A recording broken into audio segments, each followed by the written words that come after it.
Would you please pray with me? We make our beginning in the name of the Father, and of the Son, and of the Holy Ghost. Dear God, we thank you for this day, a day of celebration. We look forward to it with eager anticipation. And now that it's here, Lord, we're nervous but excited. Be with us as we go through this time.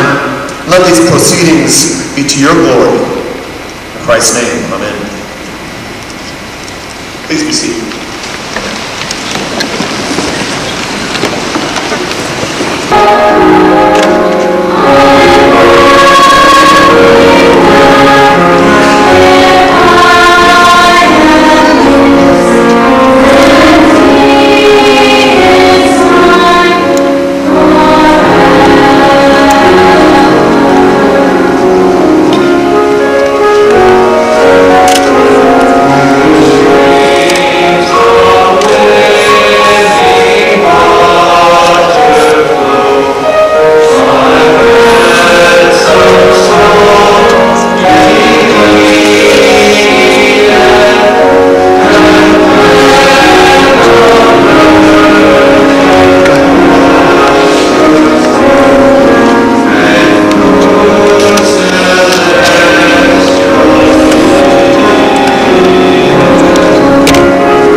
Demonstrated excellence in language acquisition, has achieved an advanced level of proficiency, has maintained a positive attitude, and has been consistent in her effort. So I'm glad to give this award this year to Jackie Keller.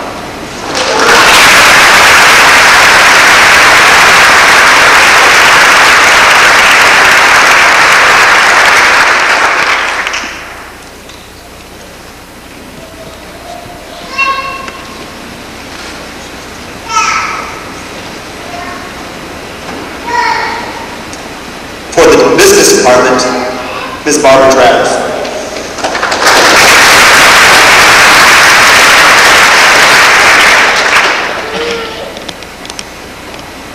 This year's recipient of the Business Award is Michael Kilman.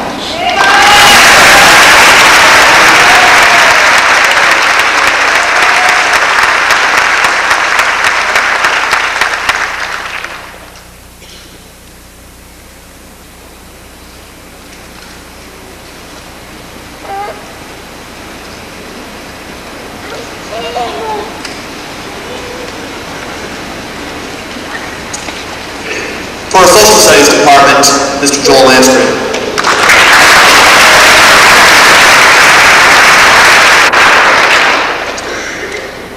The Social Studies Award goes to Christopher Hughes.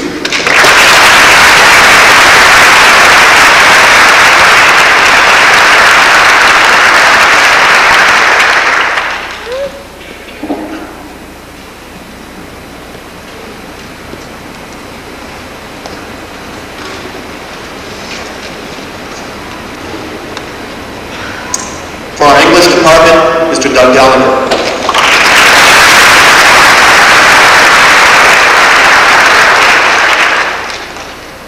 The English Department Award goes to Reagan Bucher.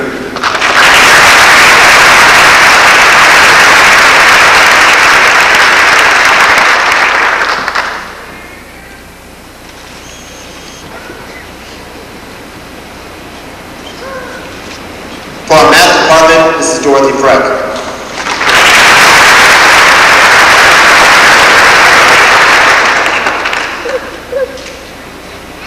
The Math Department Award for this year goes to Zach Christ.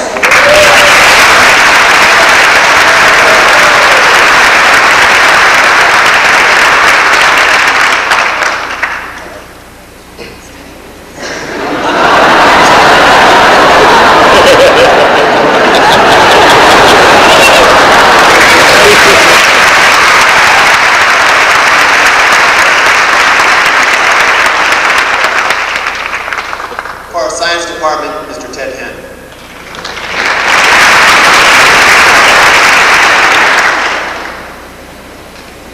The Science Department recognizes Jackie Weinrich.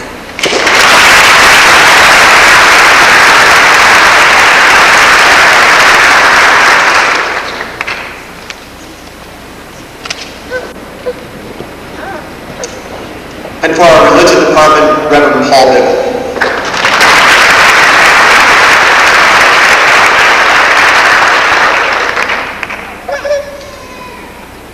Both Mr. Williver and myself believe that Ken Hardy is the recipient of our religion award.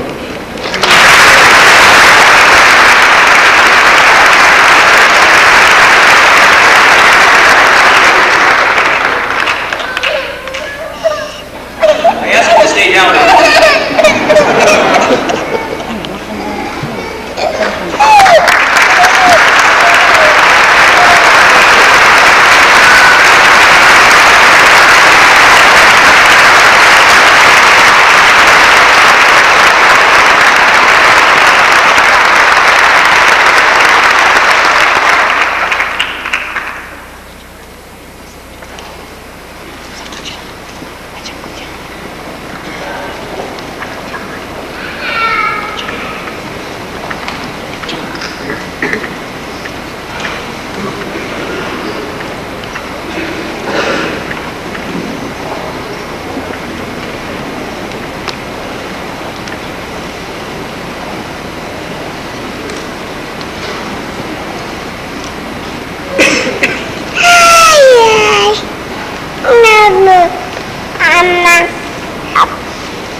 At this time, I'd like to ask that Reagan Bucher and Doug Berger join me on stage.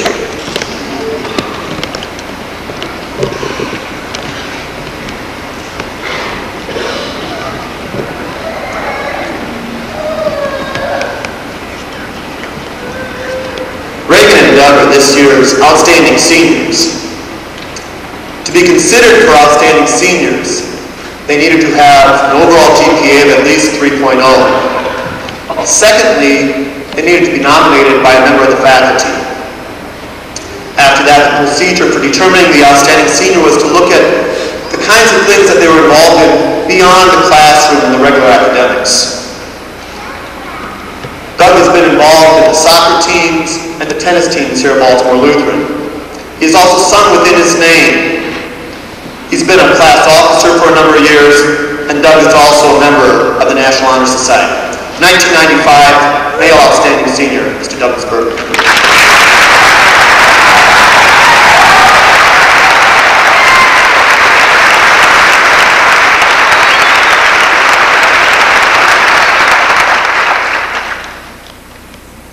Reagan is involved in a number of different things in Baltimore Lutheran, some of them behind the scenes. For example, she's been the prop mistress for our drama productions for a number of years. She is also in the rhythm section of the jazz band. She's played handbells for a number of years. Reagan is also a member of the National Honor Society. The 1995 Outstanding Senior Female, Miss Reagan Bucher.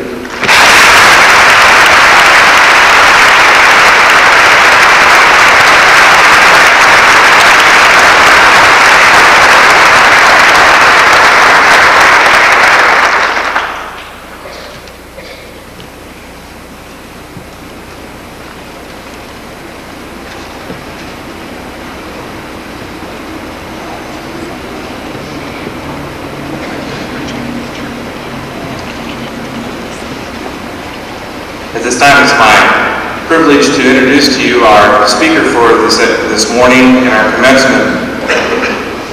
He's either an indication that he's very young or I'm getting very old, as I remember when he sat in these seats and graduated from Baltimore Lutheran.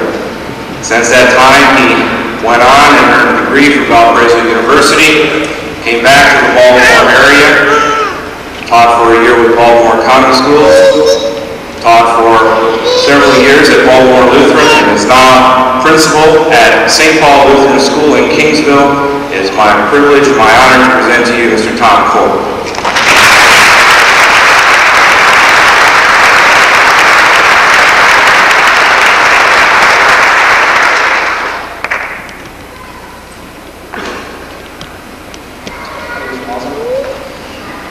Thank you, parents, students, faculty, and graduates for inviting me today.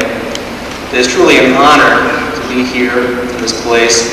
And just as Mr. Malzahn said, it doesn't seem like that long ago that I was sitting in, maybe not these exact chairs, Lutheran High for my commencement, but in a very similar situation than you. In 1985, doesn't seem like that long ago to me.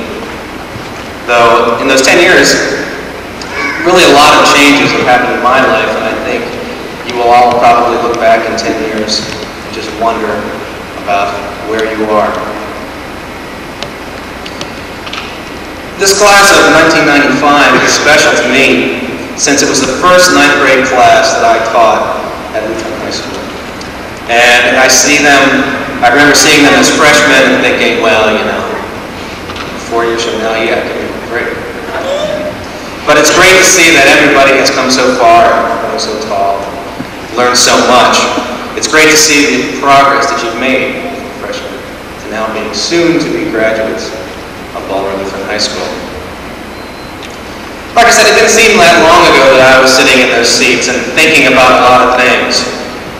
In 1985, the wide open possibilities of life after high school, seemed kind of, exciting, though a little bit scary.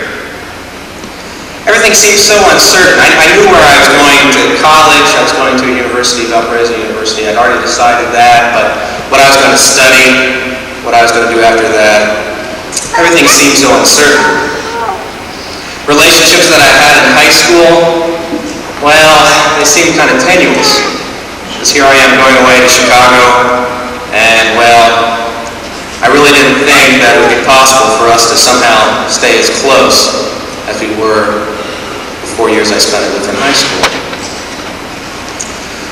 Well, even though I had those sort of bittersweet memories of graduation, I think the thing that I recall the most, and I don't recall who my graduation speaker was, to be honest with you. I don't recall anything except like, gosh, I wish just going to hurry up so we can get on with this thing. I'm nervous enough as it is.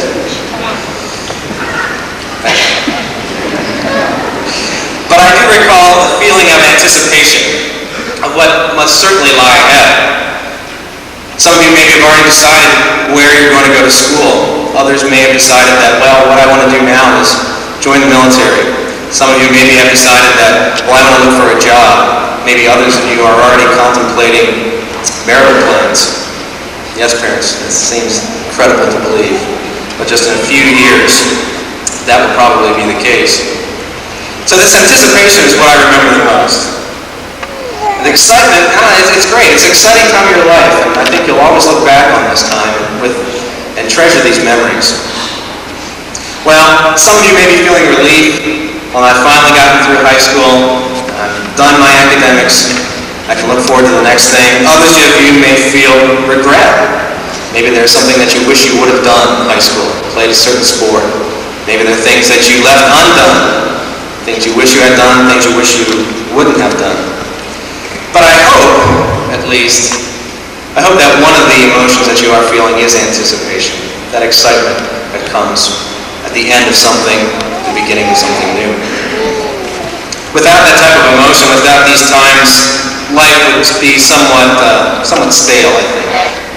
And it's these times that God gives us a chance to look ahead and really be excited about that.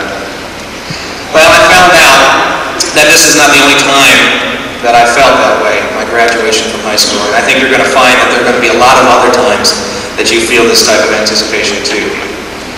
For those of you who are going on to college, you're going to have your college graduation, which you might think is not going to be as special because it's not as close a group, but it's almost even a bigger feeling in some respects. There are going to be job interviews and career opportunities, and that's a own special type of anticipation and scariness there. And then, of course, there's always the relational changes in your life, and as probably in not that many years you'll be finding, hopefully, the person that you'll spend the rest of your life with. And that's truly a gift from God. All these times seem scary, but they are great, exciting times. Well, possible changes in direction lay ahead for you not only in your graduations and your relationship life, but I looked at a couple statistics when I was thinking about this speech, and I remember a couple things that were told to me in college. Well, one of them was really about the changeability in our society, and I think at the time when I was in college, the recruiter told me that your average college student will change majors at least 3 times. That doesn't mean everybody will, but so you go in thinking you're going to be an engineer, decide you want to go into sociology, and come out pre-med. Well, maybe the other way around, that's hard to say. But a lot of changes happen. It's really hard in our society to try to determine what will do the best for you in the long run. Let's talk about employment for a minute. Another statistic that they were bantering around a number of years ago when I was in college was that the average employee will change positions or jobs or companies on average 5 times in his or her lifetime. 5 times. That's quite a change. Not that long ago, that really wasn't the case. My father is getting ready to retire after 40 years with the same company. That's really not the case anymore. There are very few people who can think that when I get a good job after graduation, whether it be high school or college, that they can really have that surety that they would be in the same position or at least in the same company for that amount of time. It's just not that is just not the case anymore. The world of work has changed quite rapidly. Why all this change? Well, that's a good question. Our technology has been developing so quickly, and our society has been changing from an industrial one to one of information management. We have computer courses now, and our computers seem to be doing so much that it seems very hard to keep up with the changes. What you might have been trained to do, or what you will be trained to do in your job, you may find that really has nothing to do with the job you're doing. You'll have to continually be changing and retraining yourself. Sounds like sort of a daunting possibility. The key from everybody I've talked to seems to be flexibility. Remaining flexible in your work life, in the courses that you're willing to take, and just in general, your outlook on the future. If you think, well, if I get through this 4 years of college, I will have this job, and I'll do this, and 40 years from now I'll retire, and everything will be great, I'm afraid you're setting yourself up probably for disappointment. Because that just doesn't seem to be the way things are today in the world of work. In order to survive in our age, we have to continually retrain, retool, and remain employable. I don't mean to make this sound like it's really depressing. Okay? It might sound that way, but I really don't look at it that way at all. I think I look at flexibility and the challenges in our society as being just that, exciting challenges. For at one case you might say, well, there's the stability of doing the same thing for a long period of time. It might also get stale. You're going to have the ability and the possibility of doing a number of different things in your lives. And I think that is really exciting, as long as you remain open to it. You might have to be willing to be flexible and willing to alter your expectations at various times in your life. But if you do, I truly believe you will succeed. So please, try to look at the future as a challenge, an exciting challenge, and not an obstacle. Well, I want to make one qualification, I guess. I I see one part in life where we shouldn't remain flexible. When should we be inflexible in our ever-changing and flexibility-ridden times, I suppose you would say? Well, I figure no matter what's in store for you graduates, there is one direction in which you need to remain constant. With all my talk about flexibility, there's one aspect in which you must remain inflexible, and that concerns your faith life. The Lord has pledged His unending faithfulness to you. You see that throughout the Scriptures. And our response should be faithfulness to Him and to His work here on earth. In this sea of change that we find ourselves in our society, the one constant safe haven, safe port, should be your faith in God.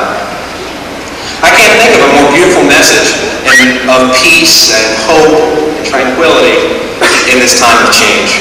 The one constant in your life can be God. No matter what your degree is in, no matter what job you have at the present or in the future, or how many times it changes, no matter who you marry, no matter how many children you have, the one thing that needs to be constant in your life is your faithfulness to God. The one job we should always have, no matter what our occupation is service to the Lord. We should always remain faithful first to the Lord, no matter what our job is, no matter who we marry. And that should always be our occupation, no matter who pays our bills. In closing, I would like again to wish all of you God's greatest blessings in your future. I know it's going to be a great future for all of you. The one thing that gave me peace and joy in thinking about the speech, I was looking through some of the passages that have meant something to me, and actually I came up with one that I knew of, but I never really knew where it came from. But I think it really fits here. Back in around 540 BC, I was a history teacher, so of course I have to bring in some history here. We're not sure who wrote this. It might have been Jeremiah, but I just refer to him as the writer of the Book of Lamentations. It was an unchangeable situation too in Palestine. But this is what he writes in chapter 3, verses 21 through 24. Now I'd like to leave you with this as sort of a benediction. But this I call to mind, and therefore I have hope. The steadfast love of the Lord never ceases. His mercies never come to an end. They are new every morning. Great is thy faithfulness. The Lord is my portion, says my soul, therefore will I hope in Him. What a security we have in an ever-changing society. What a great God. I wish you well. I wish you peace. Thank you.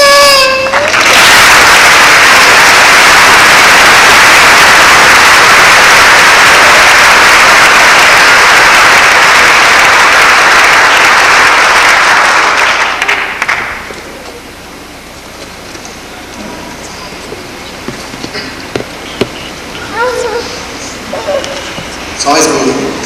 Mr. Malzahn, at this time it is my pleasure to introduce the class of 1995. The faculty has reviewed their credits, and those receiving diplomas today have met the requirements for graduation.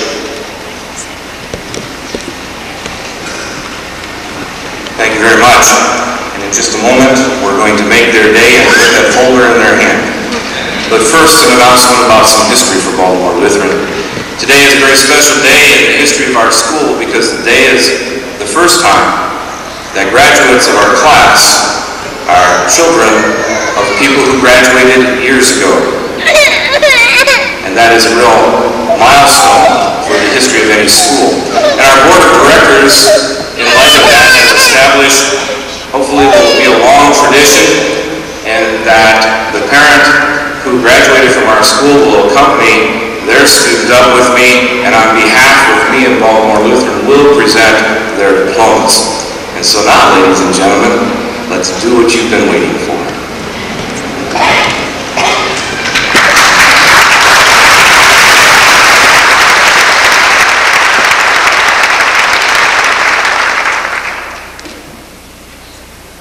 Jennifer Marie Ambrosia.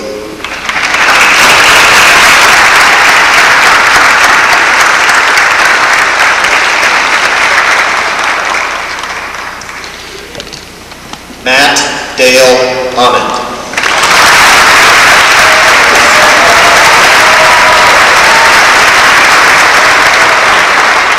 Todd Randall Anchondo.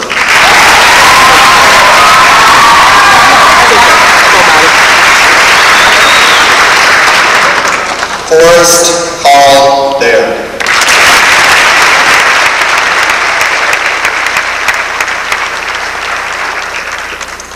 Jennifer Marie Baker.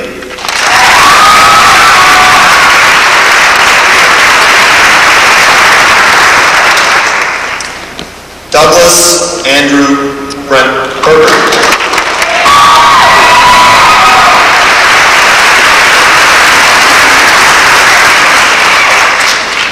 Stephanie Lynn Hassan.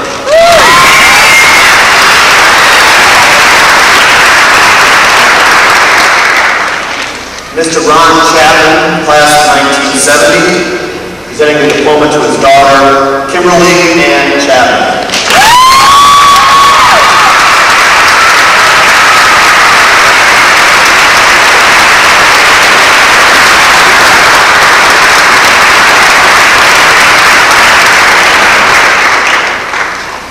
Suzanne Jeanette Chennault.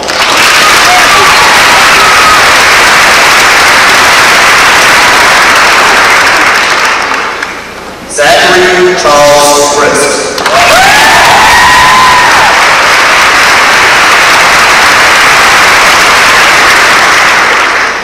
Benjamin Harris Cole.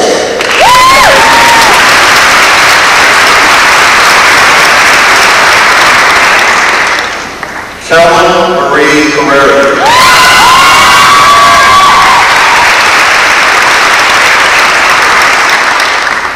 Brian Scott Lidmar.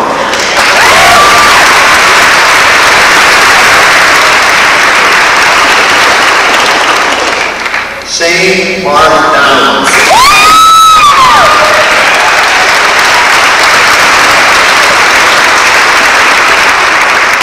Jeffrey David Frayer.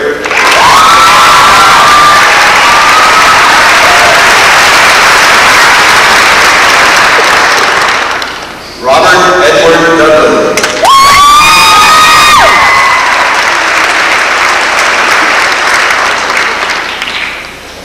Lauren Elizabeth Ellingsworth.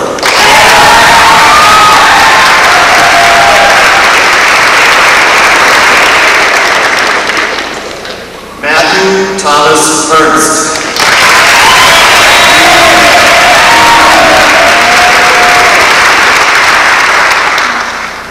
Michael J. Freed.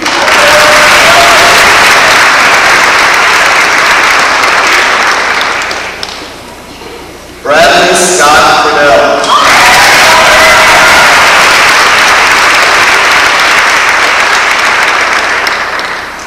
Eric Jonathan Gilbert.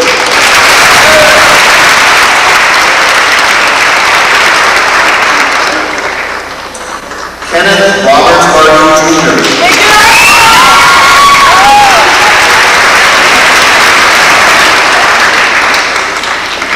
Christy Lynn Henry.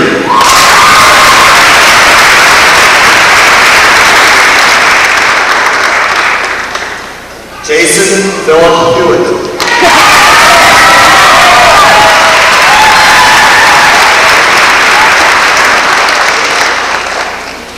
Mackenzie Leigh Coleman.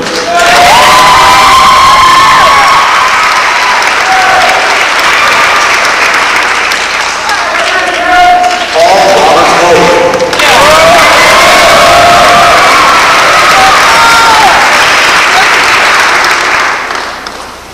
Christopher Michael Hughes.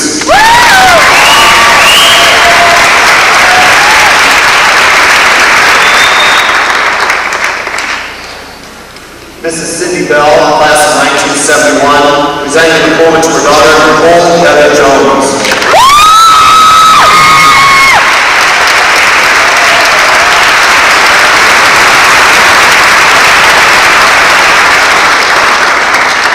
Jacqueline Therese Keller.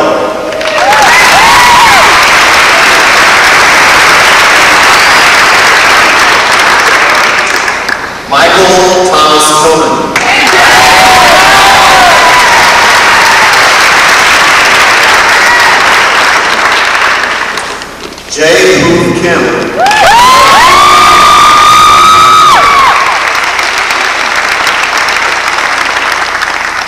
Ann Christina Lero.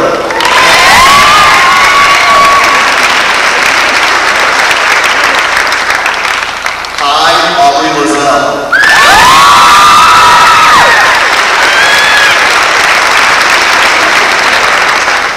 Marie Elena Myers.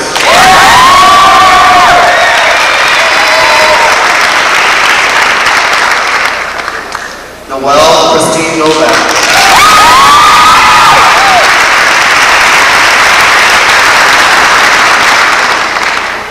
Michelle Lynn Roachbuck.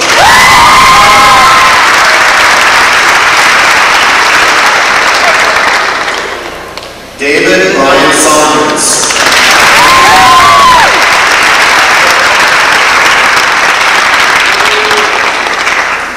Lauren Christine Schraubman.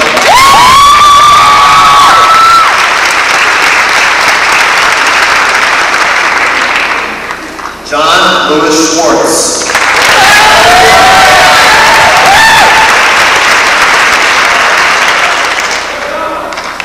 Rachel Ann Seaborn.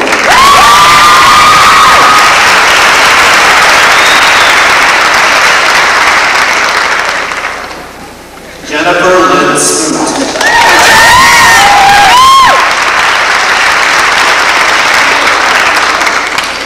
Julie Rain Spencer.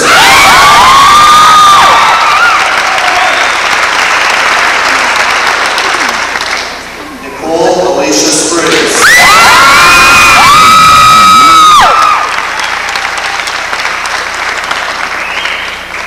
Michael Charles Stolte.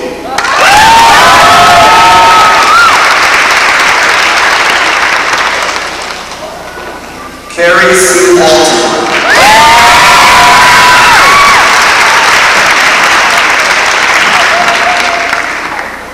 Jacqueline Liana Winer.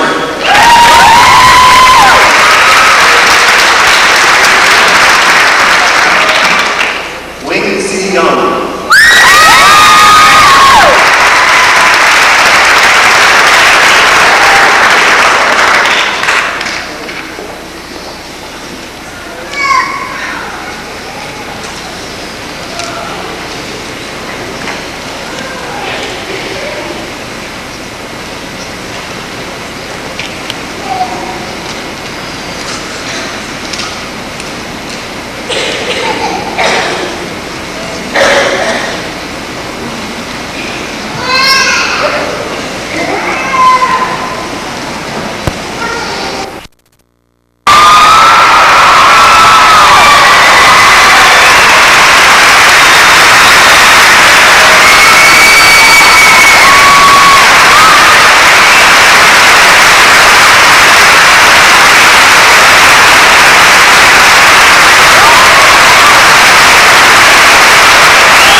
signing a few service notes that will help us finish our program. After the valedictory address, the seniors in this year's choir will present for us the Hallelujah Chorus.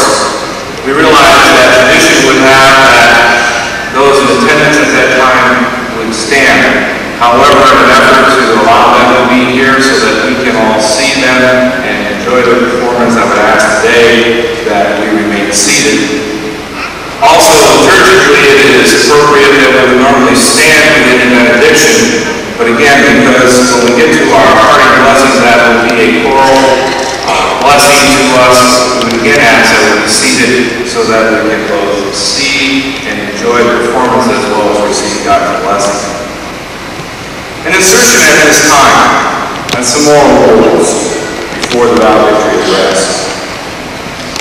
Outside of the academics, which we have already awarded, there are awards that are available for the seniors known as the Principal's Award. Now, the people who receive this can do one of two things. They can brag about it, but then they have to realize that they have the tag principal attached to it. Or they can just wear the pin and hope people ask. I'd like the following people to join me on stage, please. I would ask that Warren Schrouder, Zach Chris, Wayne Young, Scott Brown, and Nicole Spriggs please join me.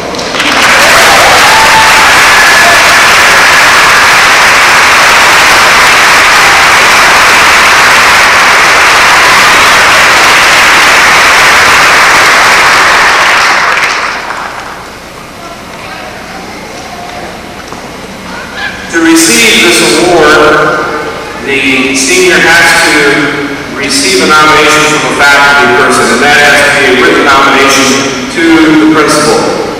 And they need to give rationale and explanation as to why the student will be worthy of the award. And the nominations then are reviewed by me, and recipients are chosen. These young people across the line, words such as always there, cheerful, supportive, helpful, caring for others, all the kinds of things that go beyond the classroom and the textbooks. They are the things that help teachers lift these people up, and for me also to endorse that, to receive the Principal's Award. One nomination not only included that, but included one additional portion, and I'd like to lift that up, and that goes for Wayne. One of the things that stood out most for Wayne, when Wayne joined us, I'd always heard about this English as a second language kind of thing, but I never realized how hard that could be. And Wayne really struggled with that when she first joined us. Just to carry on a small conversation in the hall, at least seemed challenging at the time. Not anymore. And she just overcame that and worked so hard to accomplish what she did amongst us and with us, and we're very proud of her for that. The awards they receive say to them that it is for service and loyalty to Baltimore Lutheran, and it is quoted with the portion of Scripture that is the school's theme, all to the glory of God. They receive that and also a pen, Warren Schrouder.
You use the gifts God's given you, and in the end you must earn the highest GPA for your class.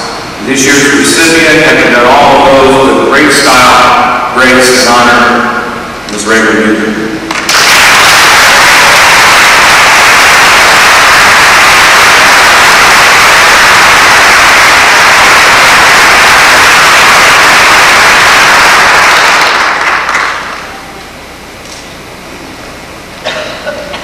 My fellow classmates, teachers, parents, and friends, as you know, this is a celebration of the conclusion of many years of hard work. Now it's time to move on to another chapter in our lives. I personally found it very hard to let go and move on. College will be great, I'm sure, but personally I'd rather stay right where I am. And as I began to prepare my speech for today, I started to reminisce about my life here at Baltimore Lutheran. And I realized that the school theme my class chose for this year, Kindle the Flame, has been very apparent throughout this school and our lives in many ways. Our experiences here at Christian school have kindled the flame of the Holy Spirit, just like the disciples at Pentecost. Now, we don't have the flames above our heads like the disciples did, but the entire graduating class can now say that we are alumni of Baltimore Lutheran High. And what we've learned here has paved the way for us to go out and share faith in God with others. Lutheran High has achieved its goal of kindling the flame in other ways. It's provided us with a wide variety of opportunities which have taught us many things. I remember 9th grade night, the night we came in with our parents to select all the classes we were going to take the rest of our high school career. Now, our parents wanted us to take calculus, physics, other various hard courses. We sat there and tried to persuade them that business math and a free period would be nice. But what stands out for me about that night was when I met Mr. Dulas. All I did was say to him that, hey, I play the guitar. Next thing you know, I was the bass player. Believe me, I was clueless. I didn't know anything about music, but I tried. At times I thought I could never do it, but with his encouragement, I learned to play the bass, and now because he gave me an opportunity, I can play music. I've gone to Chicago, Florida, and Manitour, played in various bands, met many different people, and become a much more honoring person. His teachers here, like Mr. Dulas, make this a very special place. He expected the best from us, and always tried to help us. Of course, it was annoying to have him always begging us about making up work and missed tests and stuff. But without your concern, would we be here today? You've listened to us. You've also given us lots of advice, just like a close friend. And I know that you'll still be here for us, even after we left. But not only has Lutheran High kindled this flame, our parents, friends, and everyday experiences have helped to make us the people we are today. And now we are being set free from all this, like a caged bird let loose for the first time. The world is a very exciting place, but it's also very dangerous. The security blanket of high school, our families is being taken away, and we are set out on our own. I would like to encourage each one of you, my friends, the graduating class of 1995, to go out, and wherever you go, and in whatever you do, kindle the flame of the knowledge of hope in Jesus Christ. And to everyone else, thank you for the help and support you've given us along the way. Thank you.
qualifications. The president has many expectations and responsibilities to carry out. He or she is accountable for what happens within the school because he or she is the leader of the entire student body as well as the senior class. The president must first remember that he or she will be held accountable by God, and secondly, to the school, students, and faculty, and lastly, to his or her class. There will be times when what is popular is not always right, and the president will have to render a decision. His or her decision should be the hard or right, and not the easy or wrong. The president cannot please everyone, but he or she is called to make the proper decision no matter what. It's also important to unify the class in order to accomplish all the goals. Jen, I urge you to stand firm and be willing to sacrifice popularity for the heart of right. Be sure all voices are heard. Emulate Proverbs 31:8 and 9, which says, "Speak up for those who cannot speak for themselves, for the rights of all who are destitute. Speak up and judge fairly. Defend the rights of the poor and needy. Remember who gave you the opportunity to lead. And follow Jesus' example of leadership through service by serving the school." Congratulations, Jen.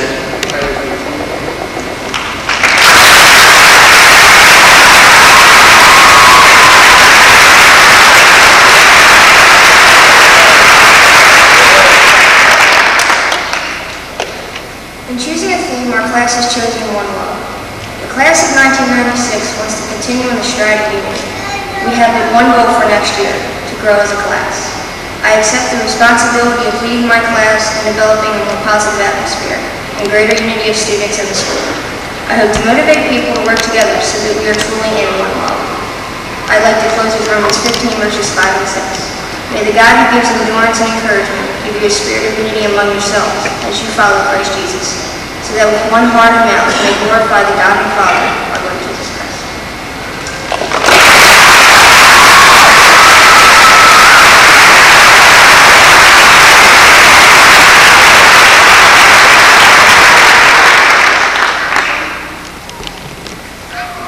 I'd ask you to please rise and join me in prayer.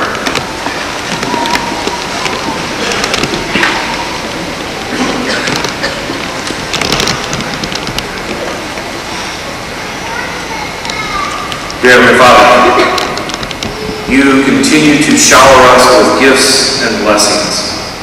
And far too often we confess that we take them for granted and overlook them. And yet today we would ask that through the power of your Holy Spirit you open our hearts and our minds to see just a portion of all your gifts to us and to appreciate them. And let our bodies and beings be equipped to give you thanks and praise. And Lord, as we think about these young people who just walked across the stage, we have many mixed emotions, Lord. In many ways, you're asking us to let go. And as parents and teachers, that is a very hard job to do, and yet, with your help and with your strength, we do it willingly. But we do it asking, Lord, that you be with them always, that you hold them in the palm of your hand, that you pick them up and carry them when they need it, and that you strengthen and reprimand them when they need that. Keep them in your light, and in your life, and in your way. In Jesus' name we pray. Amen.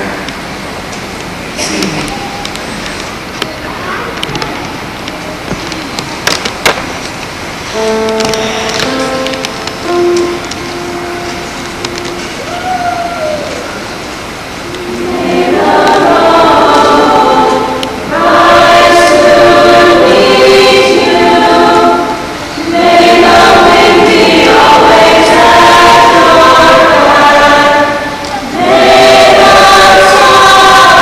sun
they get? What is it? Oh, I don't know.